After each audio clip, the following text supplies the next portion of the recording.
উত্তর ২৪ পরগনার নীলগঞ্জ পুলিশ ফাঁড়ি চত্বরে উদ্ধার হওয়া বিপুল পরিমাণ বাজি ও বারুদে হঠাৎ বিস্ফোরণ। ঘটনায় ব্যাপক চাঞ্চল্য ও আতঙ্ক ছড়ায় গোটা এলাকায়। স্থানীয় সূত্রে জানা গিয়েছে, দুদিন আগে নীলগঞ্জের নারায়ণপুর এলাকা থেকে অভিযান চালিয়ে প্রচুর বাজি ও বারুদ উদ্ধার করে পুলিশ। উদ্ধার হওয়া সামগ্রীগুলি নিষ্ক্রিয় না করে পুলিশ ফাঁড়ি সংলগ্ন একটি গোডাউনে রাখা হয়েছিল, এমনটাই অভিযোগ তুলেছেন স্থানীয় বাসিন্দারা।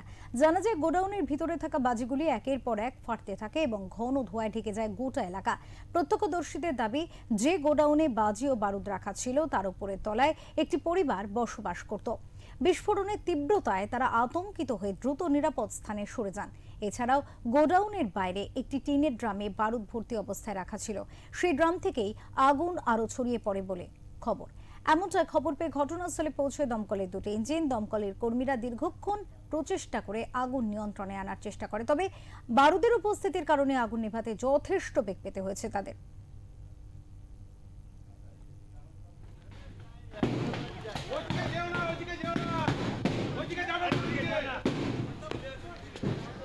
हुआ कैसे?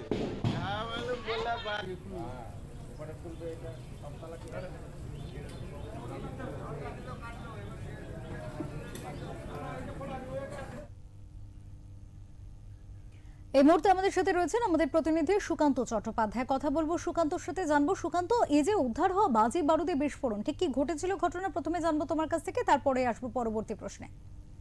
দেখো, ঠিক 1 বছর আগে যখন নীলগঞ্জের যে বাজি কারখানা অর্থাৎ এলাকাগুলি রয়েছে সেখানে যখন বিস্ফোরণ ঘটে এবং সেখানে 8 জনের মৃত্যু হয়, তারপরেই নড়ে চড়ে বসে প্রশাসন এবং সেই বাজি গ্রাম থেকে সমস্ত বাজি উদ্ধার করে এনে দত্তপুকুর থানার অধীনে নীলগঞ্জ ফাঁড়ি, সেই ফাঁড়ি পাশেই সেই বাজি মজুত করে রাখা হয়। কিন্তু এতদিন এই যে বিস্ফোরক বাজি মজুত করে রাখা হয়েছিল সম্পূর্ণ কিন্তু অবৈজ্ঞানিক ভাবে এবং জনবসতিপূর্ণ জায়গার মধ্যে এই রকম বাজি অর্থাৎ মজুত করে রাখা পুলিশের এটা কিন্তু আজকে যে সব ভোরবেলায় যে দুর্ঘটনা ঘটেছে, বিস্ফোরণ ঘটে এবং আগুন ছড়িয়ে পড়ে, প্রায় 1 ঘন্টা এই বিস্ফোরণ চলতে থাকে বাজির আওয়াজ। পরবর্তীকালে খবর পেয়ে দমকল বাহিনী আসে এবং তারা আগুন নেভানোর চেষ্টা করে। কিন্তু স্থানীয় মানুষের মধ্যে যে আতঙ্ক ছড়িয়েছে এই বাজি বিস্ফোরণকে কেন্দ্র করে, যে পুলিশ যে যারা আইনের রক্ষক তারা কি করে এই বেআইনি কাজ করে এবং সাধারণ নাগরিকদের যে জীবন বিপন্ন করে তোলে, সেটা আজকের এই বিস্ফোরণের ঘটনাটা হচ্ছে একটা উজ্জ্বল উদাহরণ। একেবারে এখানে সুকান্ত তোমার কাছে প্রশ্ন থাকবে আমার, যে একটি বাজি বারুদ বিস্ফোরক এই ধরনের উদ্ধার হওয়ার পরে সেগুলিকে তো একেবারে বলা যেতে পারে নিষ্ক্রিয় করে দেওয়ার একটা প্রসেস থাকে, সেই প্রসেসটা কেন করা হয়নি প্রশাসনের তরফ থেকে? এইটাই কিন্তু সাধারণ মানুষের কিন্তু আজকে ক্ষোভ বিক্ষোভে ফেটে পড়েন ঘটনার পর থেকেই।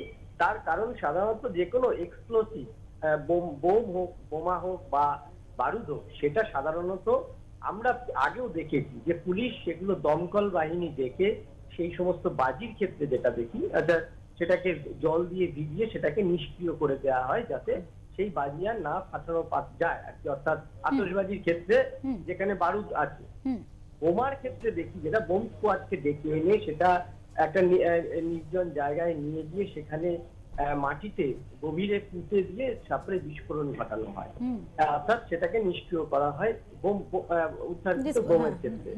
কিন্তু এক্ষেত্রে নীলগঞ্জ থানার পুলিশ কি করে এই যে বাজিকে এতদিন 1 বছর প্রায় হতে চললো সেটা সেখানে মজুত করে রেখেছিল, তার সাথে কি জন্য কোনো ব্যবসায়িক উদ্দেশ্য বা ব্যবসায়ীকে স্বার্থ রক্ষার জন্য এটা ছিল কিনা, সেটাও কিন্তু একটা প্রশ্ন চিহ্ন দাঁড়িয়েছে।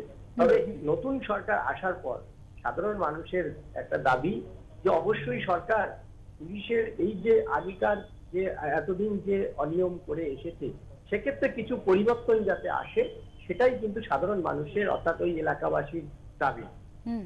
সুকান্ত, এক্ষেত্রে পুলিশ প্রশাসনের তরফ থেকে বা নীলগঞ্জ ফাঁড়ির পুলিশের তরফ থেকে কি কোনো বক্তব্য পেয়েছো? দেখো, ঘটনার পর থেকেই নীলগঞ্জ থানার যিনি ভারপ্রাপ্ত ওসি তিনি কিন্তু সেখানে ছিলেন না, তিনি আসেননি, কিন্তু অতিরিক্ত পুলিশ সুপার তিনি কিন্তু ঘটনাস্থলে এসেছেন, দুর্বার বন্দ্যোপাধ্যায়, এবং তিনি গোটা ঘটনাটা তদন্ত করে খতিয়ে দেখার কিন্তু আশ্বাস দিয়েছেন। অনেক ধন্যবাদ সুকান্ত, তুমি পরিস্থিতির দিকে নজর রাখো, আমরা পরবর্তীতে আবারও তোমার সাথে যোগাযোগ করব। আমাদের সাথে ছিলেন আমাদের প্রতিনিধি সুকান্ত চট্টোপাধ্যায়, তিনি কিন্তু বিস্তারিতভাবে এই ঘটনার যে কারণ এবং যে মজুত করে রাখা বিপুল পরিমাণে বাজি বারুদ সেখানে মজুদ ছিল, কিন্তু কেন নীলগঞ্জ ফাঁড়ির পুলিশ এই মজুদ উদ্ধার হওয়া বাজি বা বারুদ সেগুলিকে নিষ্ক্রিয় করেনি, প্রায় 1 বছরের কাছাকাছি সময় নিয়ে কেন সেগুলি মজুত করে রাখা হয়েছিল, আইনের রক্ষকরা কি করে আইনের এই ধরনের আইন ভঙ্গ করলেন, সে বিষয়ে কিন্তু হাজারো প্রশ্ন উঠছে সাধারণ মানুষের কাছ থেকে। সেখানকার বাসিন্দারা এই বিষয় নিয়ে এই প্রশ্ন তুলে ক্ষোভে ফেটে পড়েছেন।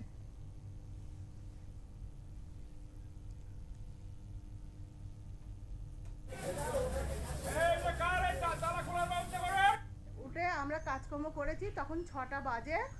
এবার ওইখানে টিনটা ছিল, প্রথমে টিনের আমি ওখান থেকে দেখছি আগুনটা লেগেছে, আগুন লেগেছে, তা আমি চিল্লাচিল্লি করছি, চিল্লাচিল্লি করার পরে এবার দেখছি যে পুরো আগুন লেগে গেছে। আর তখন বাজি ফুটেছে, তো চারিদিকে লোক সব উঠে গেছে। তখন আমি আমাদের বাড়ির লোককে বলছি তাড়াতাড়ি বেরো, এরম ধারা আগুন লেগে গেছে, এই বলেছি। মানে আগুনটা কিভাবে লেগেছে সেটা দেখতে পেয়েছেন? আগুনটা মানে আপন ইচ্ছায় লেগে গেছে, আপন ইচ্ছায়। মানে আমি ওই পেঁপে গাছটা ওখানে দাঁড়িয়ে আছি, আর এইখানে টিনটা বসানো ছিল, টিনটা এখানে বসানো ছিল।